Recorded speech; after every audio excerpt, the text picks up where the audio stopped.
여러분 혹시 뉴스를 보셨습니까? 제일 인기 있었던 뉴스라고 그래야 될까? 아니면 그 빅 이슈라고 해야 될까요? 그건 뭐였는가 하니까 미국의 트럼프 대통령이 지금 아시아를 순방하는 일입니다. 뉴스를 틀면 뭐 CNN 뉴스도 그렇고 뭐 한국 뉴스도 그렇고 계속 거기에 대한 이야기들이 나오죠. 특별히 이 트럼프 대통령이 한국에 방문했을 때 한국 국회에 가서 연설을 했습니다. 역대 미국 대통령으로서 7번째 된다고 하는데요. 그 연설을 했는데 제가 연설을 이렇게 생방송으로 중계를 해줬대는데 제가 생방송을 못 들었어요. 근데 오클랜드에 있는 한 목사님이 저녁 오후에 전화를 하셨더라고요. 그러고선 저한테 트럼프 연설을 들었냐고. 그래서 못 들었다 그랬더니 그 연설이 너무 괜찮았다고 막 칭찬을 하시는 거예요.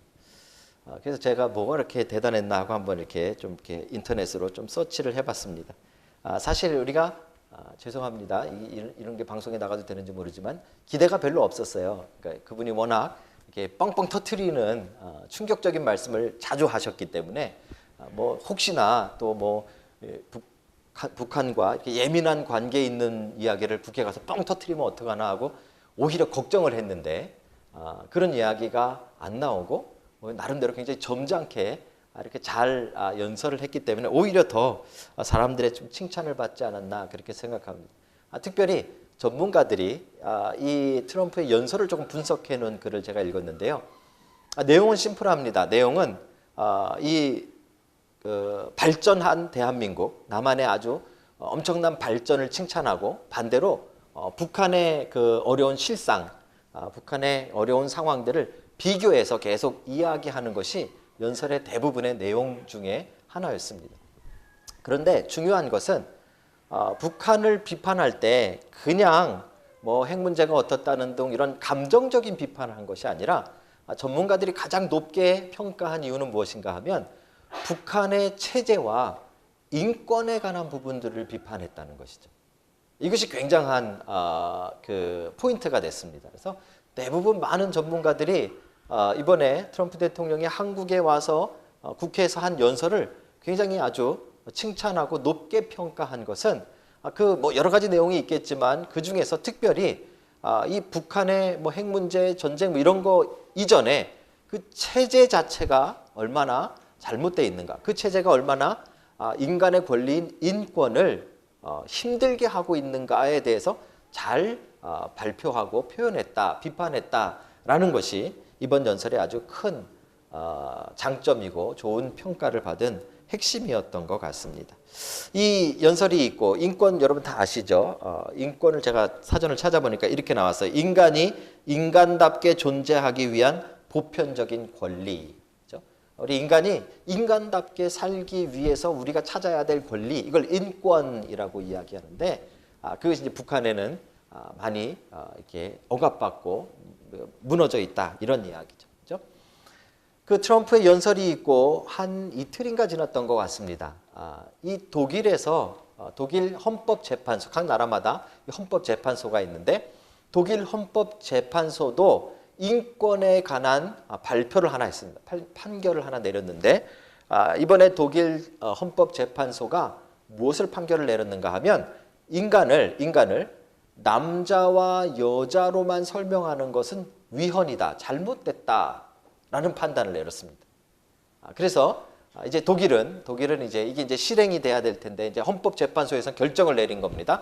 판결문이 무엇인가 하면 앞으로 독일에서는 사람을 설명할 때, 인간을 설명할 때 남자, 여자, 그리고 또 하나의 성 이렇게 설명하기로 이 법으로 결정을 내려버린 것이죠.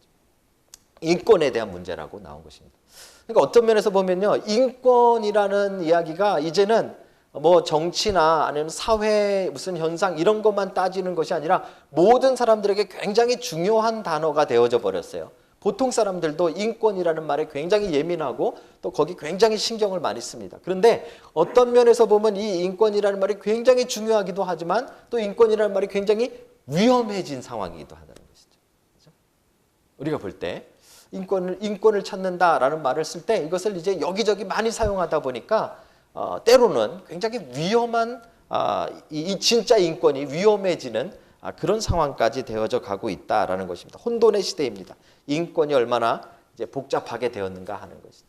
제가 이렇게 왜 좀 이렇게 어려운 이야기를 좀 이렇게 넓은 이야기를 이야기하고 있는가 하면 이제 우리가 2장에서 살펴보고자 하는 것이 바로 인간답게 산다는 것이 무엇인가 하는 것입니다. 우리가 보통 인권이라고 이야기하고 우리가 인간답게 살 권리에 대해서 이야기하는데 성경이 말하는 인간다움은 무엇인가? 어떻게 하는 것이 가장 인간답게 사는 것인가 하는 것을 우리가 성경을 통해서 좀 발견하고자 합니다. 여러분과 제가 인간이지 않습니까? 그죠? 그리고 우리는 이 말할 때 나 좀 인간답게 살고 싶다. 인간 대우받고 싶다. 이런 말들 많이 하잖아요. 그죠? 근데 그게 정말 무엇인가? 성경이 말하는 인간다움은 무엇인가? 하는 이야기를 좀 우리가 우리 실질적인 삶과 연관해서 좀 생각해 보고자 합니다. 오늘 여러분들에게 성경이 말하는 인간다움에 대한 그 비밀을 발견하시는 놀라운 축복이 있기를 주의 이름으로 축복합니다. 자, 우리 2장으로 한번 들어가 볼게요. 1장에서는 우리가 하나님이 온 세상을 창조하시는 이야기를 했고요.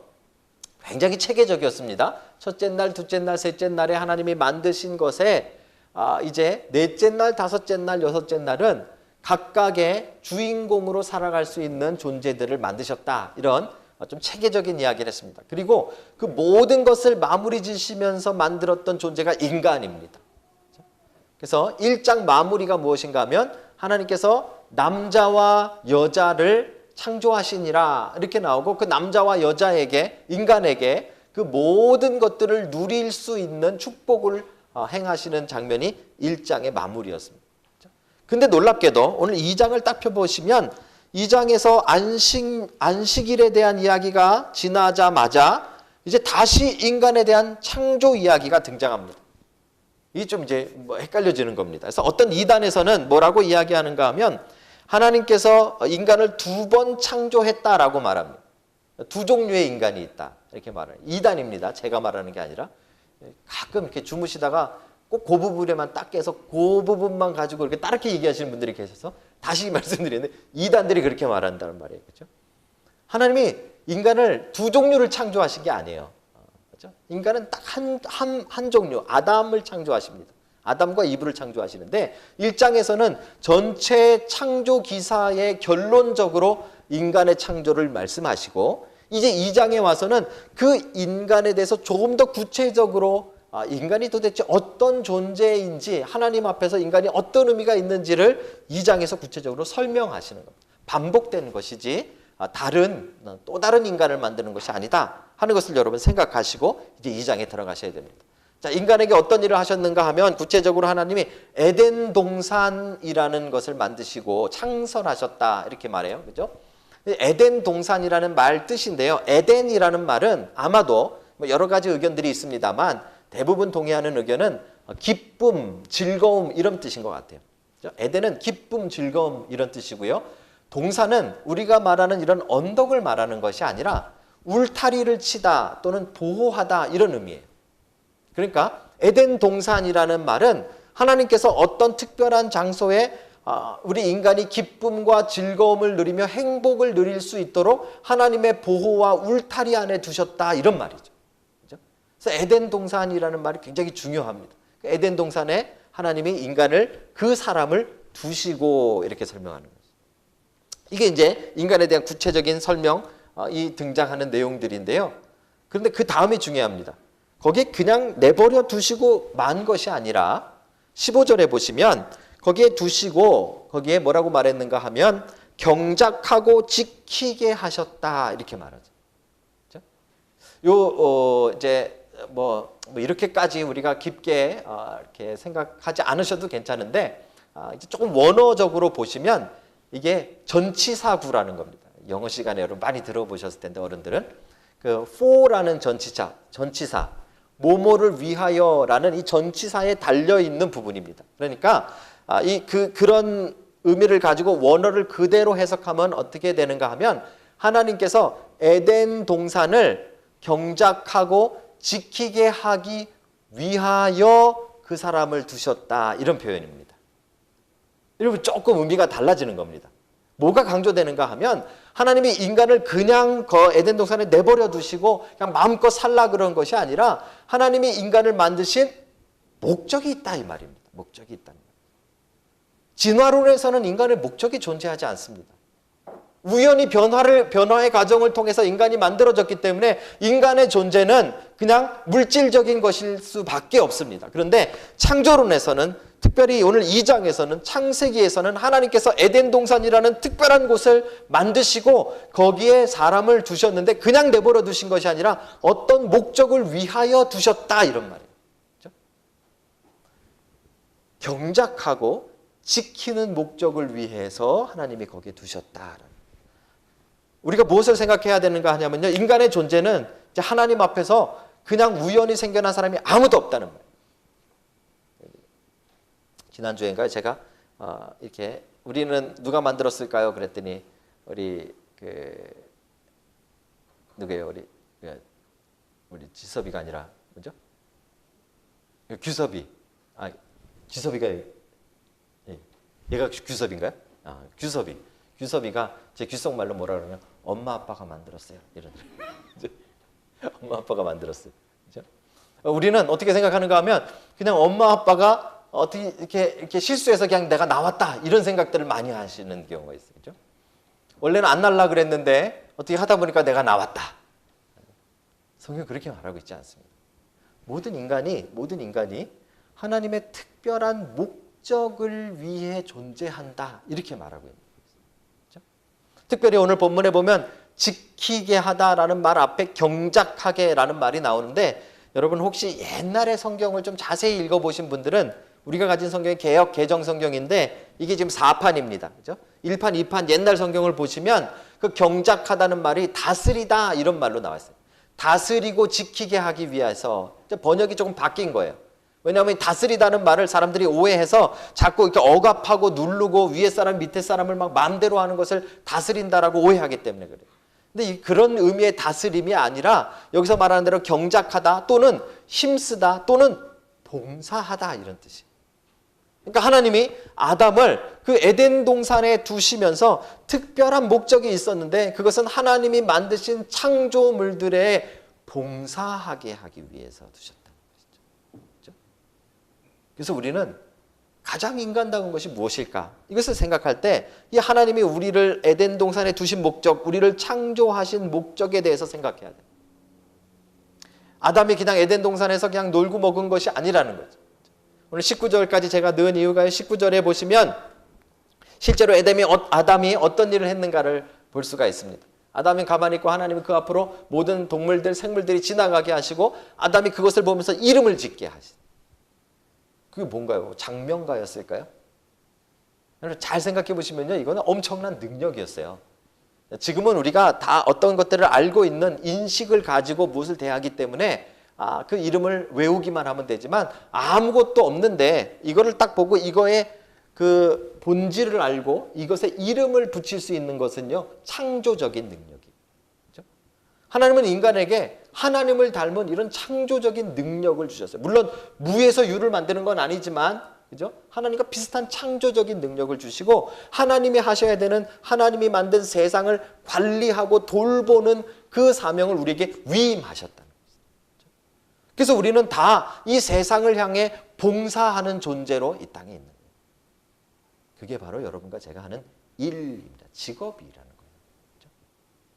우리는 직업에 대해서 크게 오해합니다. 직업하면은 돈 버는 것만이라고 생각하잖아요. 이제 가장 이 낮은 단계의 직업론이에요. 그죠? 직업은 무엇인가 생각하면 직업은 일단 돈 많이 벌기 위해서 하는 것. 그런 사람은 언제 어떻게 생각하는가? 돈을 조금 더 주는 데가 있으면 우린 글로 옮겨가죠. 그죠? 돈을 따라 움직이죠. 왜요? 직업은 그냥 돈 버는 거니까. 근데 요거보다 조금 수준 높은 사람들은 이 직업을 자기 성취하는 과정이라고 봐요. 그죠?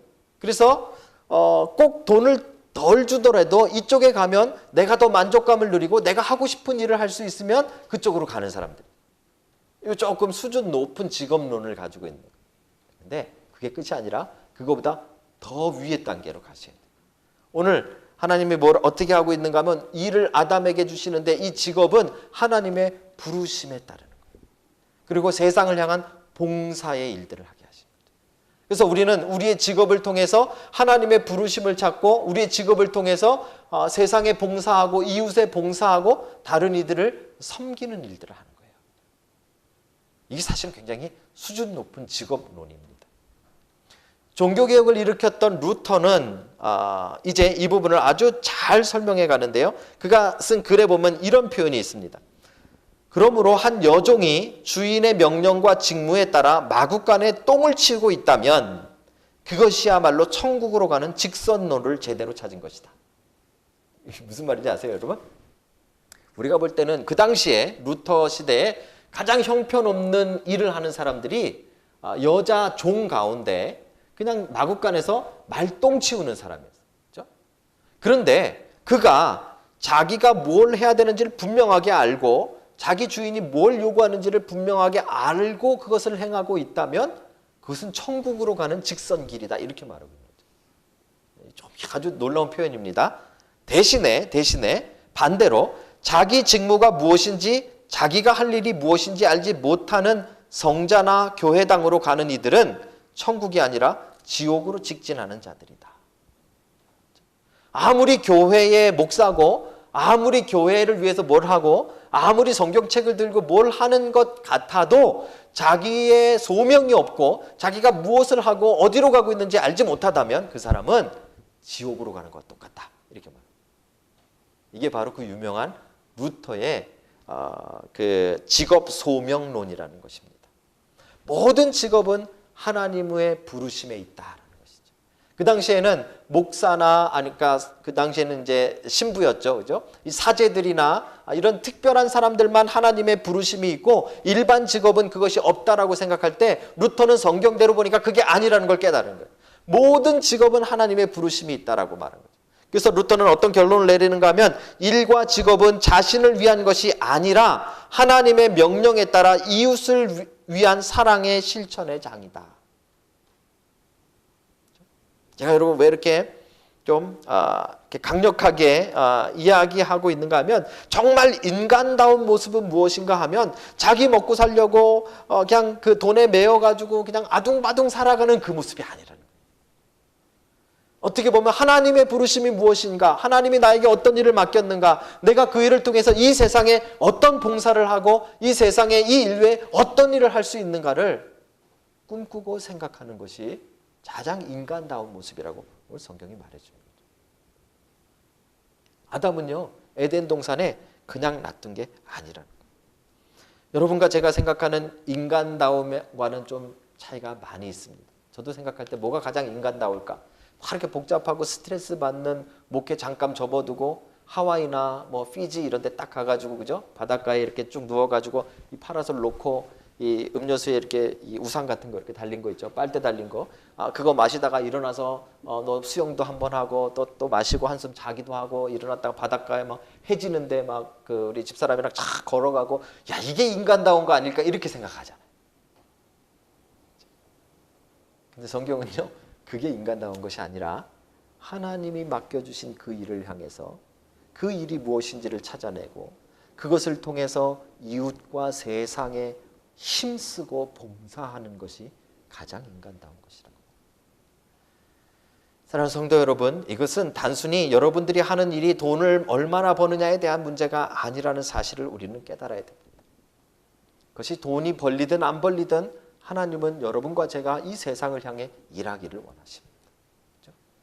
여러분과 저의 수고와 애씀으로 말미암아 내 이웃들이 복을 받고 내 주변이 힘을 얻어가며 내가 사는 그 지역이 그 주변이 살기 좋은 것으로 변해가는 것을 하나님은 원하신다. 그렇죠? 특별히 우리 젊은이들은 이 말씀을 우리는 꼭 잘 들어야 됩니다. 앞으로 진로를 결정하고 우리 직업을 결정할 때 우리는 대부분 뭘 가지고 결정합니까? 돈이 얼마나 걸리는가. 그렇죠? 이게 첫 번째. 그거 다음에 조금 수준 높은 사람은 얼마나 사람들에게 인정받는가. 그렇죠? 그 정도가 아니라 하나님이 나를 어디에 부르셨는가. 그리고 내가 이 일을 통해서 얼마나 많은 사람들에게 또 하나님이 만드신 이 세상에 얼마나 크게 보탬이 될 수 있는가. 그것이 첫 번째 이야기하는 가장 인간다운 모습이라고 성경은 이야기하고 있습니다. 사랑하는 성도 여러분, 하나님이 아담을 에덴 동산에 놀고 먹으라고 두신 것이 아님을 꼭 기억하십시오. 여러분들에게 부르심이 있습니다. 그렇죠? 여러분, 우리는 평생 그것을 찾아가는 것입니다. 그리고 그것을 통해서 하나님이 주신 이 세상에 여러분 큰 봉사하는, 또 크게 섬기는, 또 크게 다스리는, 또 크게 지켜가는 그런 여러분들이 다 되시길 주님의 이름으로 축복합니다.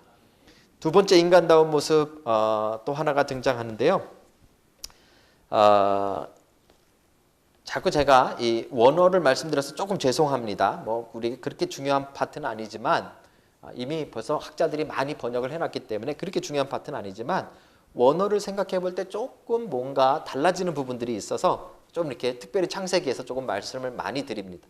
창세기 1장에서 하나님을 부르던 호칭과 2장에서 하나님을 부르는 호칭이 사실은 달라졌습니다. 1장에서 하나님이 태초에 하나님이 천지를 창조하시니라 할 때 이 하나님은 엘로힘이라는 단어입니다. 엘로힘이라는 단어 자체가 복수형입니다.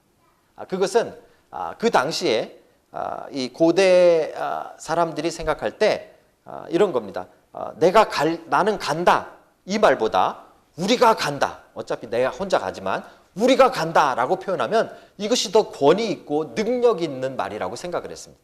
그래서 이 복수형을 쓰죠. 그렇죠? 이 엘로힘은 복수형입니다. 물론 하나님이 삼위일체 하나님이시기도 하죠.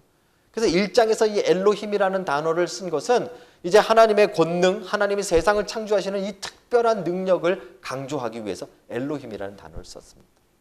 어떤 이단은 또 이단 얘기합니다. 이단에서는 1장의 하나님하고 2장 하나님이 다른 하나님이다, 또 이렇게까지 또 심하게 나가시는 분들이 계세요. 그게 아니고요, 강조점이 다른 겁니다. 2장에서는 왜 바뀌었느냐?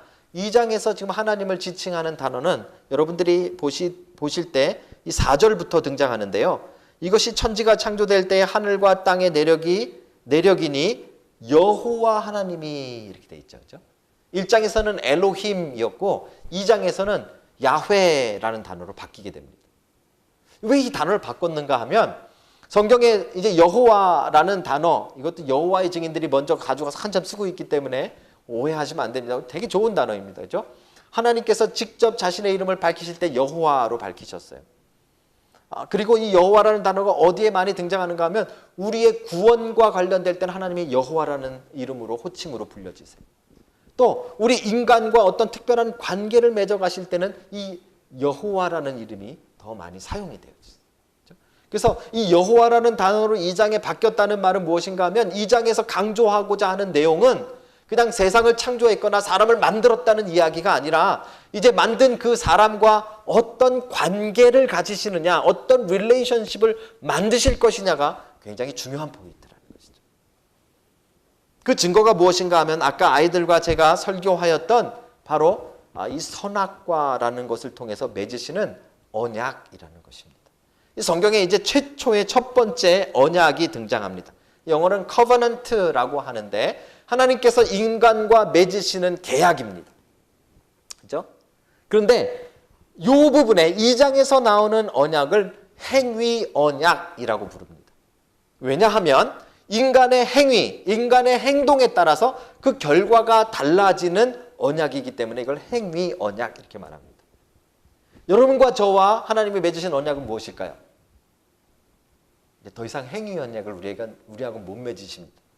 왜냐하면 인간이 타락함으로써 이제 우리가 올바르게 행동할 수 있는 온전한 자유의지가 망가졌기 때문에 그래요.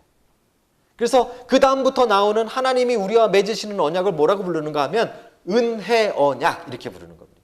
하나님이 손해보시는 언약이에요. 하나님이 희생해야지만 맺어지는 언약이 바로 이 은혜 언약이에요.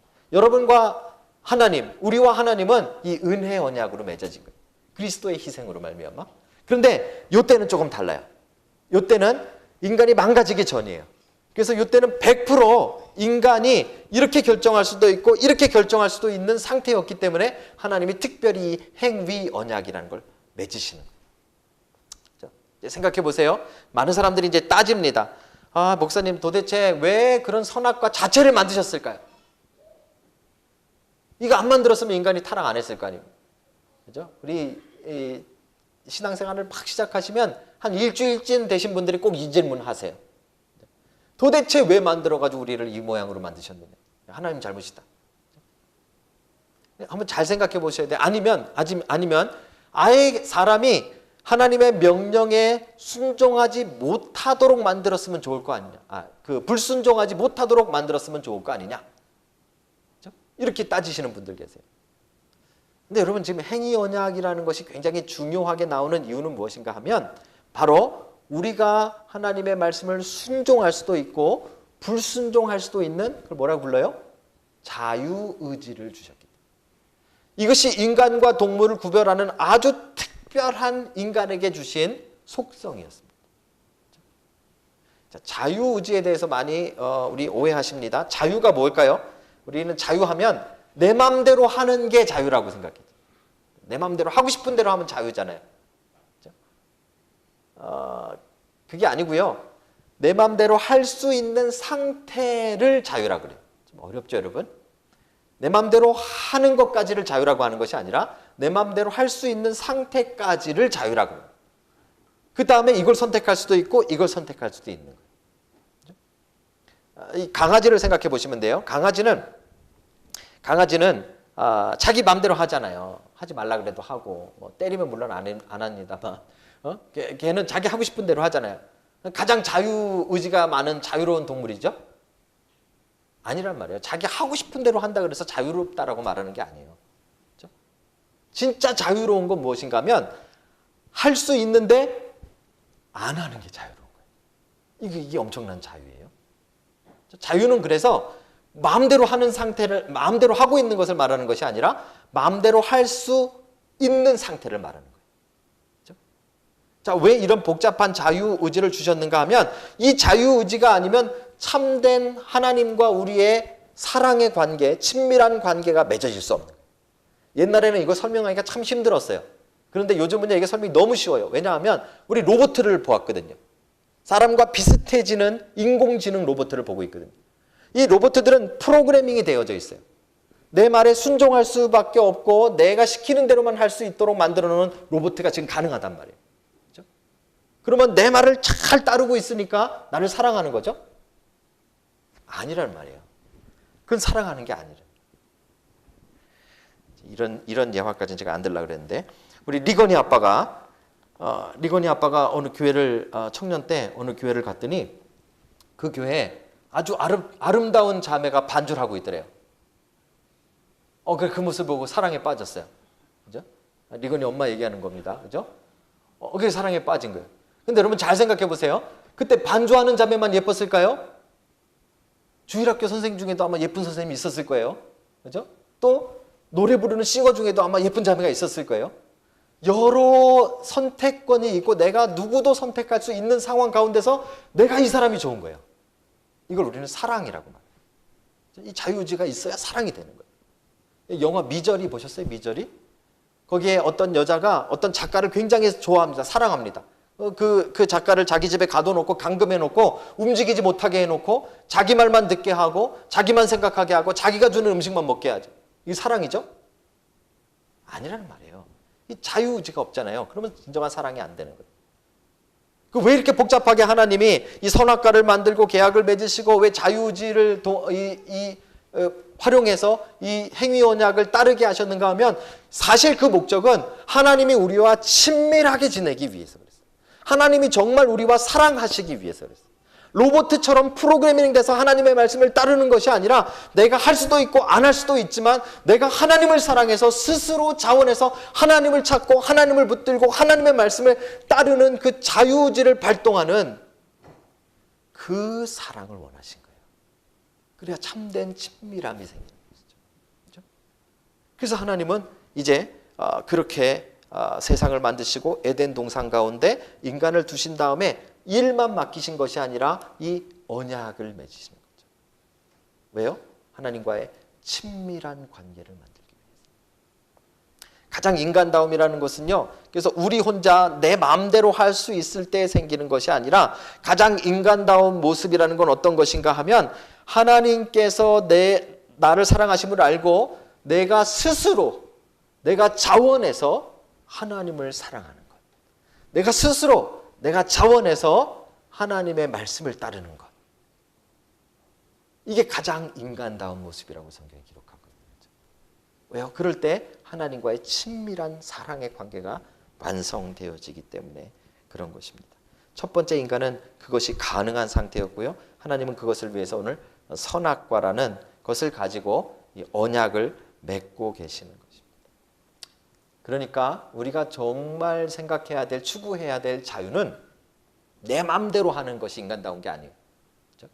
가장 인간다운 자유로운 모습은 내가 먹고 싶은 거 먹고, 내가 하고 싶은 거 하고, 그죠? 뭐 내 애들이 어떻게 되던, 내 뭐 와이프가 어떻게 되던, 나 좋은 거 그냥 한번 살아가는 것이 이게 참된 자유의 모습이 아니라는 말이에요. 인간다움이 아니라는 거죠.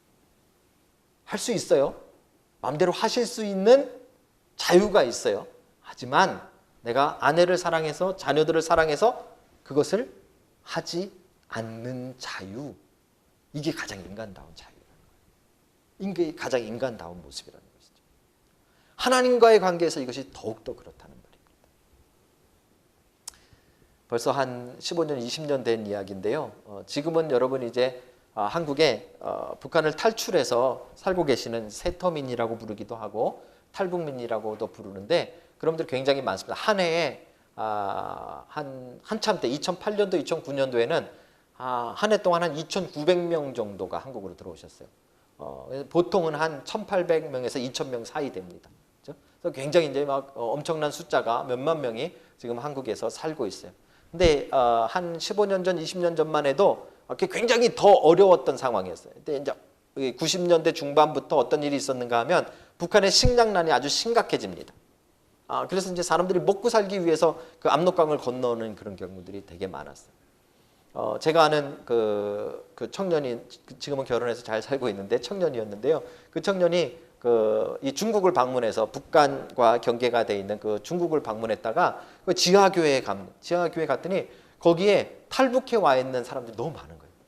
거기 숨어 있는 거죠. 그렇죠? 거기 숨어 있다가 이제 이 제3국으로 넘어가서 이제 망명을 하는 것이 그 당시에, 지금도 마찬가지입니다. 그 당시 아주 그 북한을 탈출하는 루트였습니다. 거기에 교회가 아주 중대한 역할을 합니다. 사람들을 거기 숨겨주고 그 안에서 지내게 해주는 것이죠. 근데 그러다 보니까 사람들이 그 교회의 소문을 듣고 탈출할 때부터 교회를 찾아옵니다. 위치를 알고. 찾아오는데 찾아오면 거기서 이렇게 지내면서 뭐 어떨 때는 몇 달씩 있어야 되거든요. 거기 지내다가 신앙을 갖게 되는 거예요. 하나님을 알게 되는 거죠. 근데 여러분 그 당시만 해도 이 강을 건너다가 잡히면 어떻게 했는가 하면 그 군인들이 그 강가에다가 바로 안 데려가고 그 강가에다가 옷을 다 벗겨서 남자고 여자고 옷을 다 벗긴대요. 다 벗겨가지고 정말 막 구토가 날 정도로 뛰게 한대요. 얼차려 막 굴르게 하고 막 때리기도 하고 막 해가지고요. 완전히 그 사람이 탈진 상태가 될 때까지. 왜 그런가 하면 이 탈북하는 사람들이 대부분 이 돈이나 이런 것들을 이 몸에 지니면은 걸리기 때문에 항문이나 이런 몸 속에 숨겨가지고 온대요. 근데 완전 사람을 완전 진탕 완전히 그 진이 빠질 정도로 그렇게 굴리고 나면 좀 다 쏟아내는 거죠. 그러면 군인들이 그 돈을 챙기는 거예요. 끔찍한 일이죠, 그죠? 그리고 그 당시만 해도 중국에서 잡아가지고 돌아갈 때 도망간다고 어떻게 했는가 하면 손에다 구멍을 뚫어가지고 엮어가지고 갔습니다. 그런데 한 청년이 그런 속에서 탈북을 해가지고요, 그 교회로 들어왔는데 이제 하나님을 만난 거예요. 얼마나 정말 목숨을 걸고 정말 그 굶어먹으며 죽어가며 죽음을 피해가지고 거기까지 자유를 찾아왔으니 그들이 얼마나 정말 그 하나님에 대한 갈망함이 있었겠어요. 그렇죠? 그가 하나님을 만나고서는 정말 막 크게 그 회개하고 정말 깊은 신앙을 갖게 됐어요. 그리고 이제 그 제3국으로 떠나야 될 때가 됐는데 그 청년이 며칠을 고민하더니 북한으로 돌아가기로 결정을 했어요. 왜 그랬을까요? 자기가 하나님을 만나고 나니까 이 복음을 자기는 아는데 내 가족이 모르고 있다는 것이 너무 마음이 아픈 거예요. 내 엄마 아빠가 또 내 형제가 또 내 친구들이 이 하나님을 모르고 있다는 사실을 자기가 견딜 수가 없는 거예요. 그래가지고 가다가 걸리면은 정말 손에 구멍 뚫려가지고 질질 끌려갈 만한 그런 상황인데 그가 다시 강을 건너서 북한으로 들어갑니다. 여러분, 돈 때문에 강을 건너는 사람 많습니다. 몇 번씩 왔다 갔다 하는 사람 많습니다. 돈에 목숨 거는 사람들은 많습니다. 그런데 정말 자유를 찾았는데, 이젠 정말 마음대로 살 수 있는데, 정말 이젠 돈 마음대로 벌 수 있고, 정말 이제는 정말 마음대로, 정말 신앙생활대로 마음대로 할 수 있는 그 자유를 찾았음에도 불구하고 그 자유를 내려놓고 다시 돌아가는 거, 이게 진짜 자유예요. 우리는 자유의지 하면은, 인간다움의 자유의지라고 이야기하면 그냥 내 마음대로 하는 것만 자유의지라고 착각을 하는 것이죠. 진짜 자유는 무엇인가 하면, 하나님을 위해서 정말 그 하나님과의 친밀한 사랑을 위해서 내 욕망을 버릴 수 있는 것이 진짜 자유. 할 수 있는데 안 하는 게 자유라는 말이에요. 도망갈 수 있는데 돌아가는 게 자유라는 말이에요. 그게 오늘 성경이 우리에게 보여주고 있는 아담이 가지고 있었던 가장 고귀한 인간다움의 모습인 거예요. 선악과를 따먹을 수 있어요. 그에겐 자유지가 있으니까. 물론 나중에 따먹습니다. 하지만 그 전까지 그는 동산 맨 중앙에, 하필이면 하나님의 눈에 잘 보이는데 세워놓으신 그 선악과를 지나가며 볼 때마다 그는 하나님을 생각하고, 하나님과의 관계를 생각하고, 하나님과의 그 친밀함을 생각해서 자기의 자유를 억제하고, 욕망을 억제하고, 따먹지 않을 자유를 선택했던 거예요. 그게 가장 인간다웠던 것이죠. 사랑하는 성도 여러분, 여러분은 어떤 인간다움을 추구하고 있습니까? 우리는 인간답게 살아야 됩니다. 인간답게 산다 그러면 우리는 제일 먼저 생각하는 게, 돈을 많이 벌어서 정말 남에게 무시 안 당하고 떵떵거리며 하고 싶은 건 마음대로 하고 사는 것이 인간다운 삶이라고 크게 착각합니다. 그죠? 인간다운 삶 하면은 사람들에게 좀 인정받고, 그죠? 사람들이 좀 이렇게 지켜 세워주고, 무시 안 당하고, 그러고 살아가는 것이 좀 인간다운 삶이라고 우리는 오해하는 경우들이 참 많습니다. 그런데 오늘 2장에서 인간다움은 하나님 안에서 발견됩니다.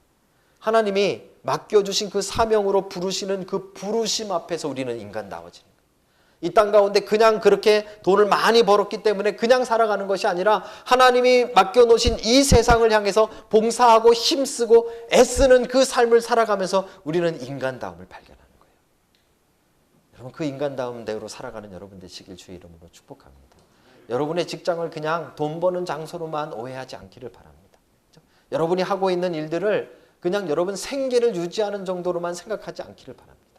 돈을 벌든 못 벌든, 여러분들이 어떤 일을 하든지 간에 여러분 그 자리에 하나님이 보내셨고 하나님이 맡겨주신 일이라는 소명을 가지고, 사명감을 가지고 이 세상을 향해서 아름답게 봉사하는 여러분들 다 되시기를 주님의 이름으로 축복합니다.